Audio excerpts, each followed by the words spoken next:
find a mentor. Someone who's 5 to 10 years ahead of you, similar to you, and there's no money exchanging hands with a mentor. That's different than a coach and a teacher, and both of those are valuable as well. But a mentor is someone you can go, hey man, I'm ready to jump off the bridge. It's been a while. I don't know what I'm doing anymore. Nothing's sticking. Hey man, take a deep breath. I was there. I was a series regular and the show got canceled after 4 episodes. I'd already mentally pictured the house that I bought. Right? Yeah. I always say, I've got a lot of friends who are series regulars in television. And I always say your first series regular is the least amount of money you'll make as an actor. Your checks are a lot bigger, but so are your expenses. Yeah. Right? True. And so are your obligations, and so are your stressors. So find a mentor. Never do anything new on race day. Yeah, that's good. Right? If you've been doing it in training, if you've been doing it over and over again, you're on the right path. You're doing the right thing. Don't fuck it up. Right?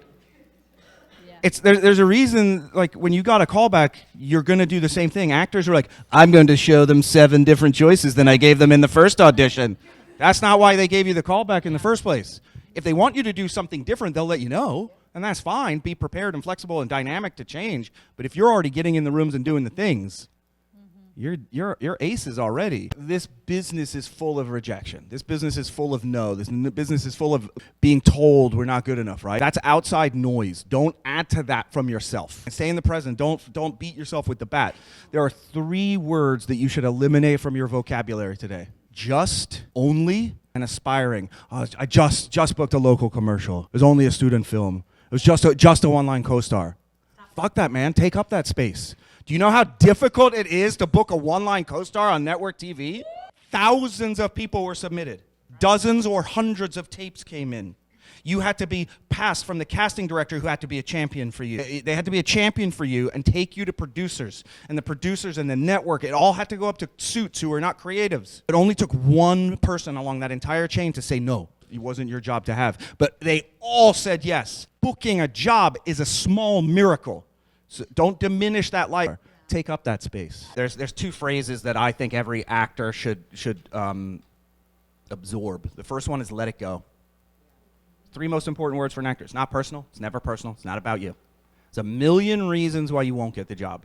And even if you were given that information, it doesn't matter. How does it change your life? Let it go. Statistically, you're not going to book the audition. Right. So lead your life. The moment you walk out that audition room, it's gone. So when you get the phone call, the good news phone call, it's awesome, right? Acting is one part of what we do as complete human beings. So let it go is really important. And especially for younger actors, newer actors, and females and women identifying, know your no. What are you not comfortable with? Nudity, certain subject matters, right? Because if you know that and you've communicated that with your reps up front, they're not going to be frustrated with you. But if you're a vegan and you've not told your commercial agent that, and you get a McDonald's audition and then the callback, and then you book that commercial, and you're like, wait, I got to eat a Big Mac 47 times in this commercial? That's going to be a problem, and your agent is going to be frustrated with you, and casting is going to be frustrated with your agent, and casting is going to have to now go to their producer, and they're going to have to come back and pick their second choice. This time is money, so just be upfront with them. Nobody's going to be mad with you if you're upfront and transparent with that. So know your no and let it go. That's a shirt. Know your no and let it go. You can gauge the mood and the pulse on a set when you go to hair and makeup. Yeah. Right? If it's a stoic, quiet room, it's not because it's 6 a.m. It's because there's a lot of sensitive subject matter that's going to be shot that day, and number 1 and number 2 on the call sheet right over there, they need to be in their space. Honor that.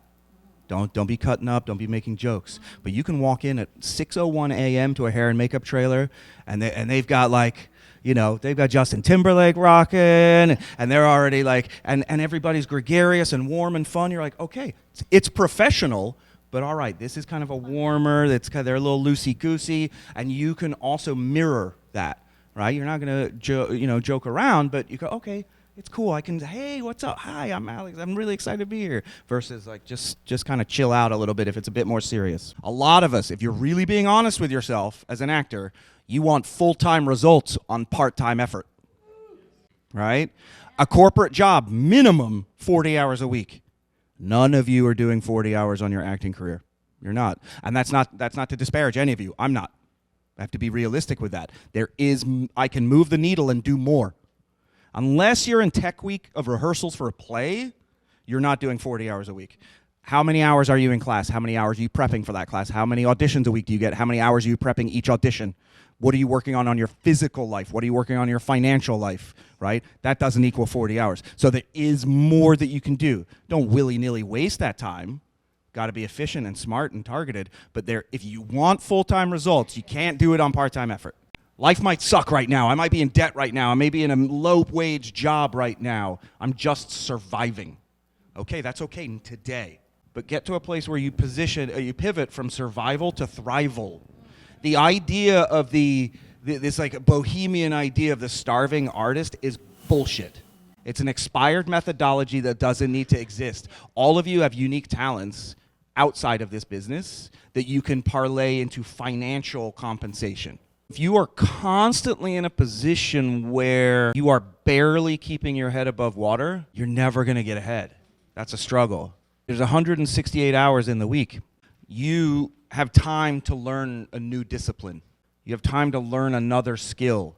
All of us are in this forever. All of you have decades ahead of you as an actor.